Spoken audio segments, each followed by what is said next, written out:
here.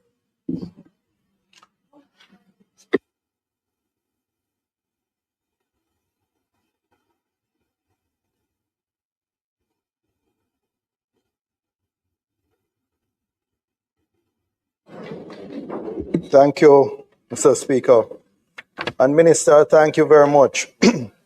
Let me say, this is the first time I've been able to get any data regarding the bauxite mining activities in South Manchester. Shut your mouth. Shut your mouth.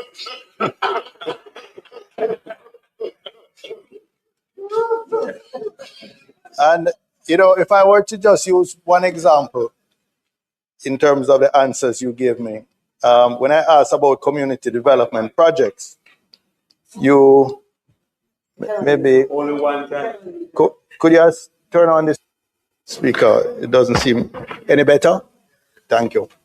If I were to use one example, Minister, the question related to community development projects. It turns out that basically more than 80% of what they call community development projects is water trucking. And that works out at about somewhere around $10 or $12 million a month that they spend trucking water. Now, a lot of this trucking water is really for dust suppression in the mining areas and the haul roads. Don't get the impression that all of this is to provide potable water to communities. But, Minister, you will recall immediately after Hurricane Melissa, when you wrote us with an allocation for water trucking. I believe you were the minister that wrote us making an allocation for water trucking. Minister Samuda. And I immediately attempted to get from Jamalco. I called, I sent emails, WhatsApp. Just tell me the areas that you are already trucking water to, so that this little 2 million that we got, because remember what, all the NWC systems were down at that time. So I just wanted to ensure that I don't spend my little allocation overlapping areas that they may already be trucking to. They flatly refuse to give me any information in that regard. So, and you would think that at a time of a national crisis, that would have been something easily shared, but they refuse. So I just say that to indicate how difficult it is to get very basic information from a very secretive company. Now, Minister,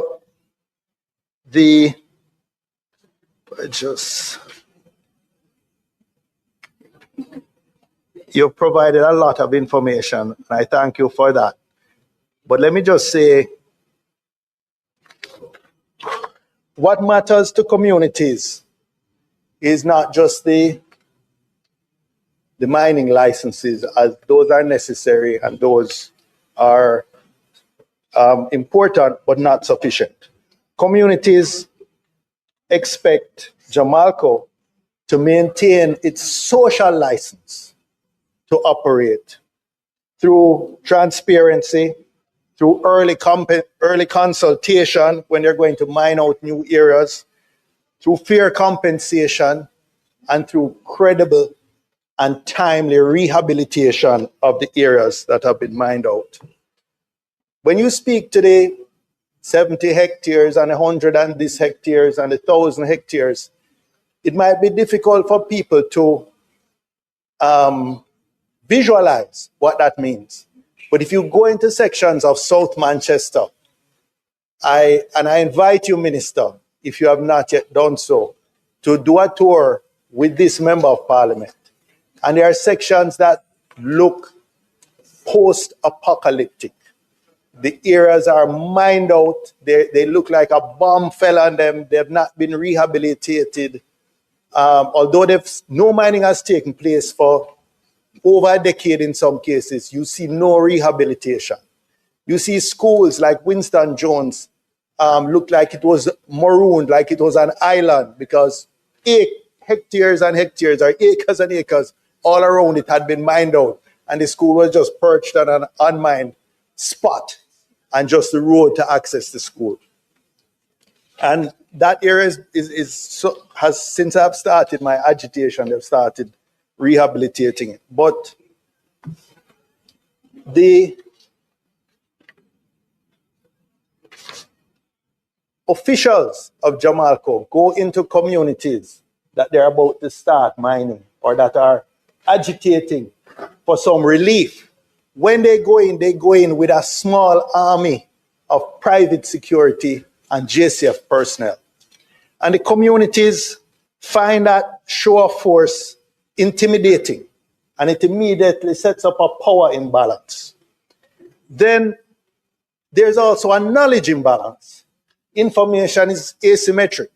The community members, the small farmers and other residents don't have this information that you have shared with us, and neither does their elected representative initially, but thankfully, through the vehicle of this parliament, we are able to speak for those who would otherwise be voiceless and who would be suffering because of the power imbalance and the knowledge imbalance.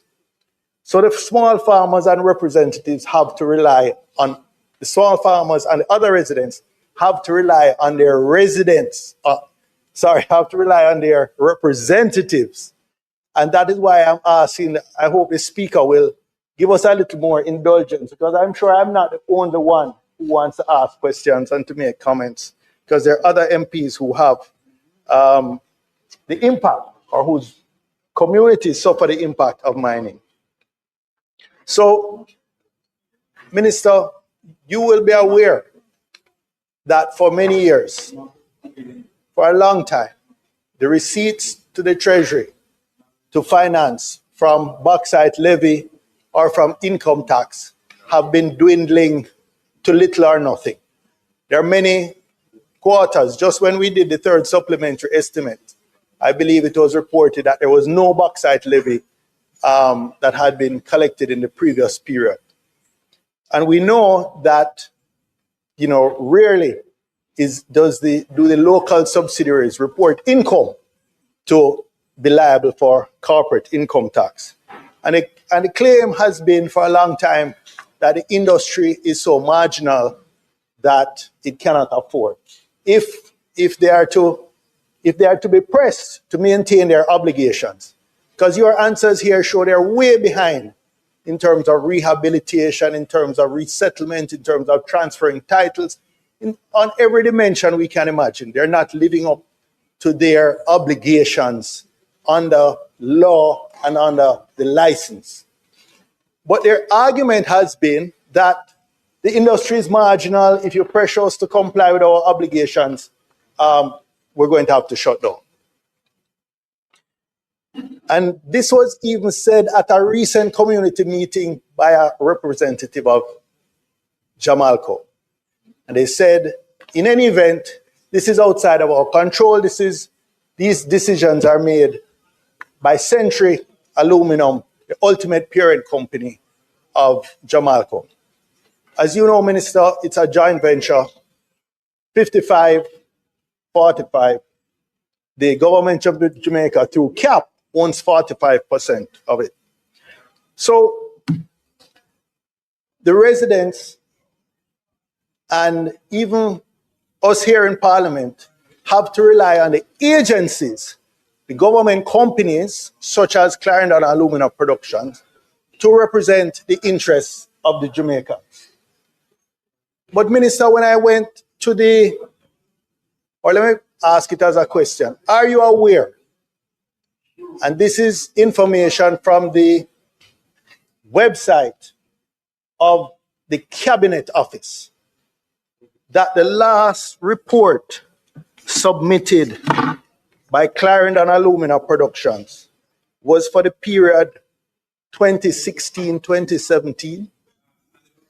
The last annual report that was submitted to Cabinet, this is from the Cabinet Office website, was 2016, 2017, 10 years ago, a decade ago.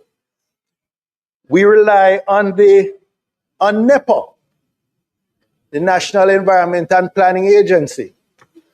Their last report was for the period 2015, 2016.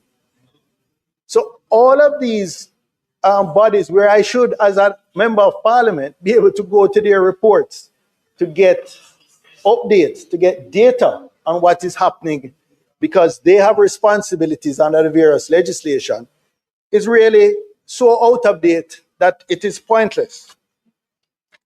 So, but when I kept hearing this cry of hardship, financial hardship, I said, well, let me do my own research using overseas sources, since there's no current ones available to me, before you table the answers to these questions.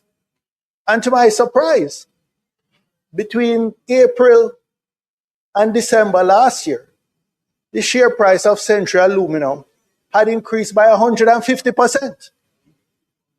150%. Now, Glencore sold a small portion of its shareholding, and according to the Reuters article I read, raked in cash. With a metal rate. With a metal rate. The figures, the quarterly financials published by the company for the quarter ended September, and this was the first quarter that was affected by the increased tariffs on imported aluminum. The US imposed a 50% tariff on imported aluminum in June 2025, which really provided a windfall for US-based smelters. Central Aluminum is one of those US-based smelters. Provided a windfall because now imported aluminum became uncompetitive relative to their supply. So there's only two local smelters in the US, or two companies that operate smelters, Alcoa and Central Aluminum. So it is a good time for them. Third quarter results, which was the first quarter positively impacted, their EBITDA for that quarter was $101 billion US dollars. EBITDA, earnings before interest, taxes, depreciation, amortization, a measure of profitability, which jumped, by the way, about 35% quarter to quarter. And the impact is not fully felt yet.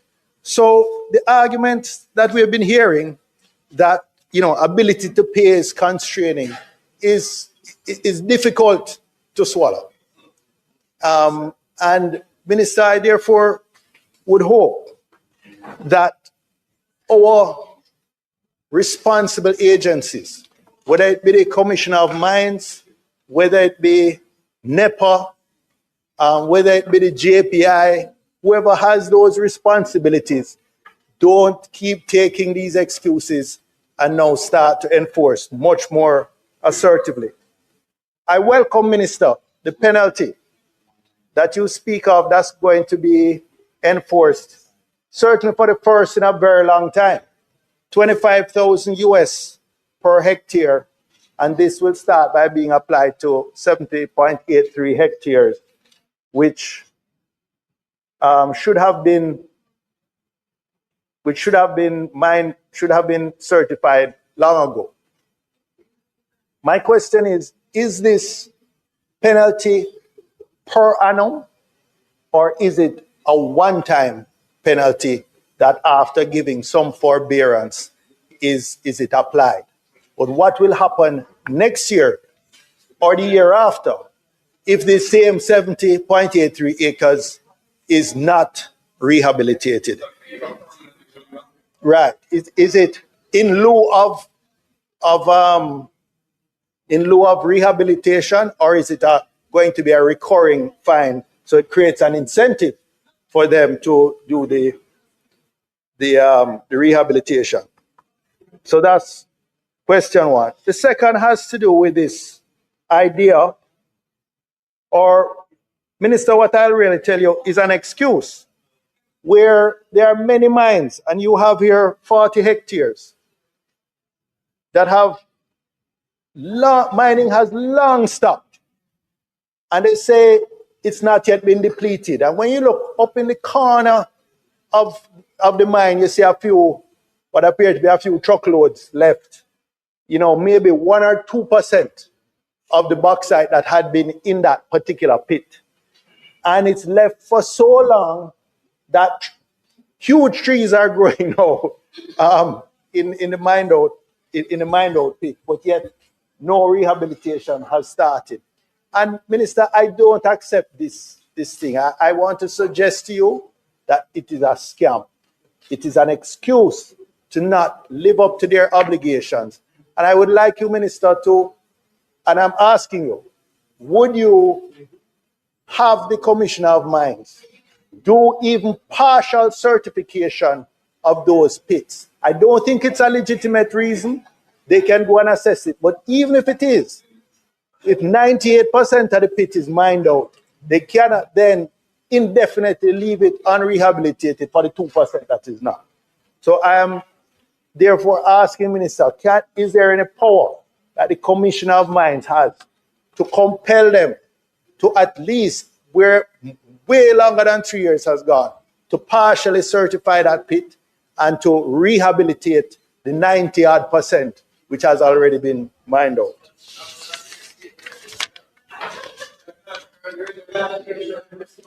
The people have been waiting decades to hear this response.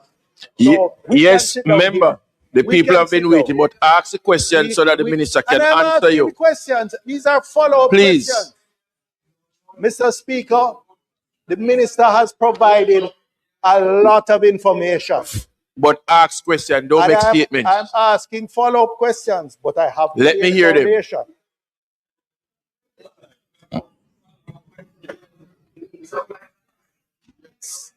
Mr. We want to know about the pits.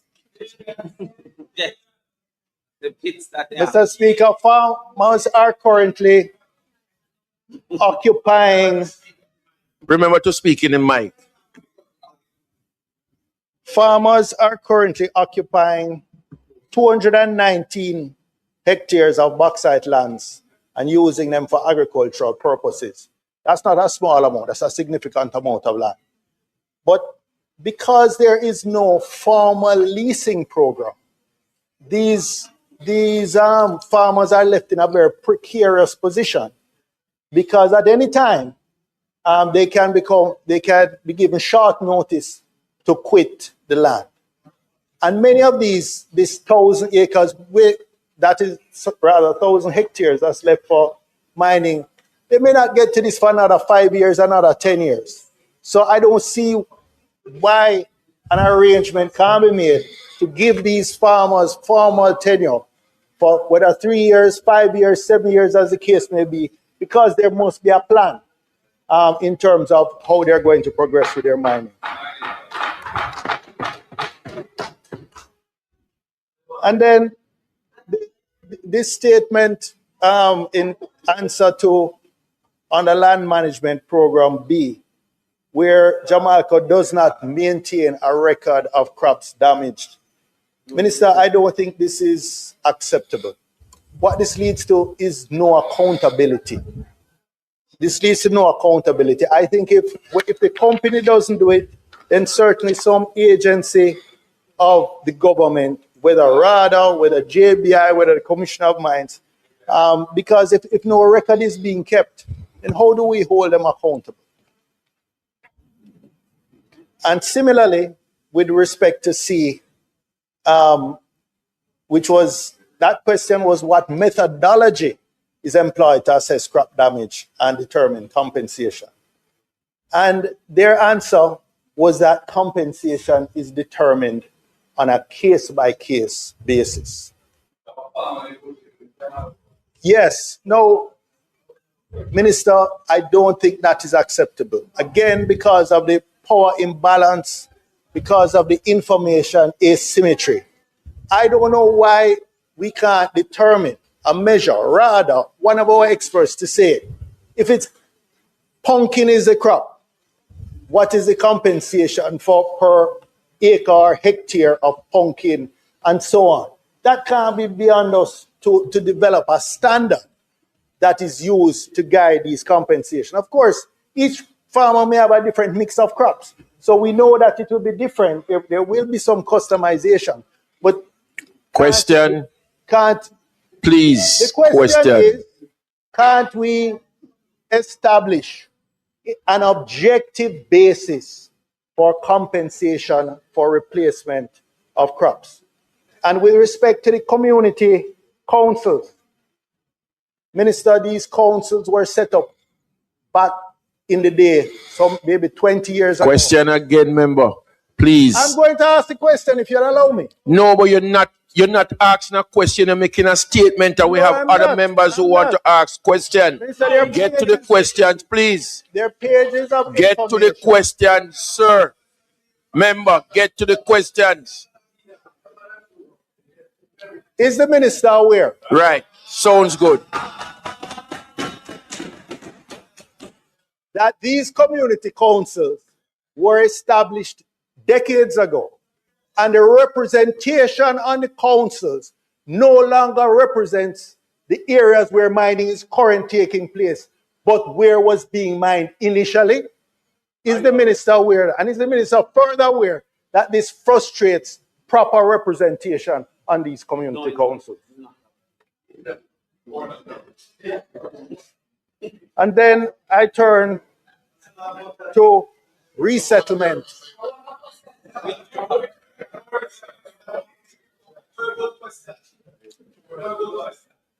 I turn to resettlement and infrastructure. And Minister, you've given a lot of information here, which will take some time to digest.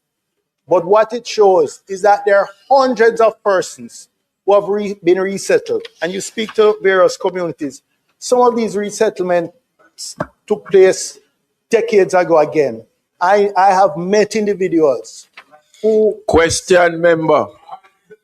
Is the minister aware that there are individuals that you have who I can speak to with some certainty, who were relocated over a decade ago and have still not received title for the lot they were put on? And is the minister further aware that some of these individuals have now died, and it's their children who are struggling to inherit what their father or mother, as the case may be, left for them, but because they have no title and often cannot find the little letter of possession which they were given decades ago, and they're left in a sort of limbo where they cannot inherit the assets that their parents earned for many years. So this whole resettlement, Minister, is unacceptable, and I'm asking, if you're aware that will you put some task force in place? Because this impacts not just South Manchester. I'm sure it impacts Centre. I am sure it impacts Northwest Manchester. I'm sure it impacts Clarendon, because all of these St. Catherine, because all of these parishes have suffered from the same thing. And finally, Minister,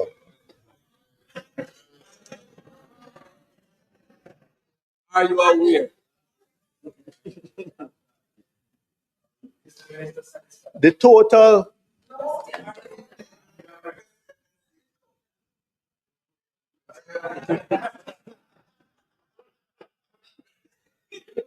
does the minister believe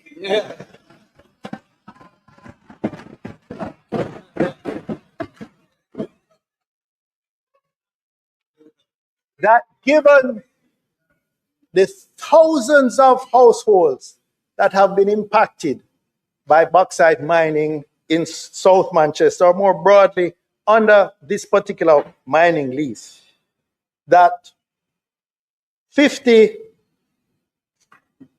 something million a year in total compensation? I'm using the figures you gave for the last 6 years, dividing it on a per year basis. 50 something million per year, Jamaican dollars, is adequate compensation for the dislocation the dust, the noise, and other nuisances which they suffer in their day-to-day lives. And further, is the minister aware that when you break down what they pay by household, that the amount per day is a mere $60-something, not per person, per household. This is people who live beside haul roads with heavy equipment going by their house every day, coating everything in dust. Their children are suffering from sinus. That 60-something cannot even buy 2 Panadol sinus at the local shop. Cannot even buy a dose for one person. And is the minister prepared to champion the rights of these residents to ensure that they get fairer compensation from these companies? Thank you.